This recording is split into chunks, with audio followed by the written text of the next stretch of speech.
Hi family. இன்றைக்கி நம்ம சேனலில் என்ன பார்க்க போகிறோம் அப்படின்னா, ஒரு சட்னி ரெசிபி தான். அது என்ன சட்னினா, கொத்தமல்லி சட்னி. எப்படி பண்ணலாங்கிறத வாங்க பார்க்கலாம். அதுக்கு ஒரு கடாயில் 2 ஸ்பூன் ஆயில் விட்டு 1/4 டீஸ்பூன் கடுகு போட்டு நல்லா பொரிஞ்சதுக்கப்புறம் ஒரு 4-5 சின்ன வெங்காயம், 4 பூண்டு போட்டு நல்லா வதக்கிக்கோங்க.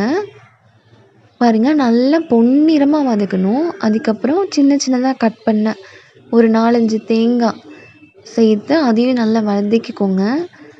4-5 பட்டை வத்தை, சிறிதளவு புளி சேர்த்து வதக்கிக்கோங்க.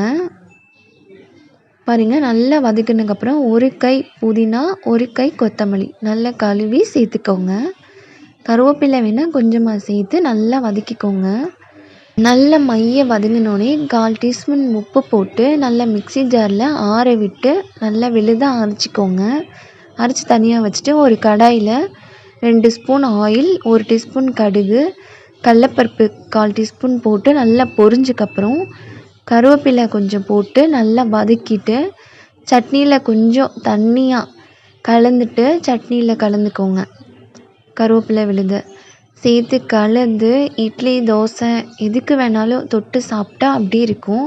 ட்ரை பண்ணி பார்த்துட்டு இந்த வீடியோ உங்களுக்கு பிடிச்சிருந்தா லைக் பண்ணுங்கள், ஷேர் பண்ணுங்கள், கமெண்ட் பண்ணுங்கள், மறக்காமல் சப்ஸ்கிரைப் பண்ணுங்கள்.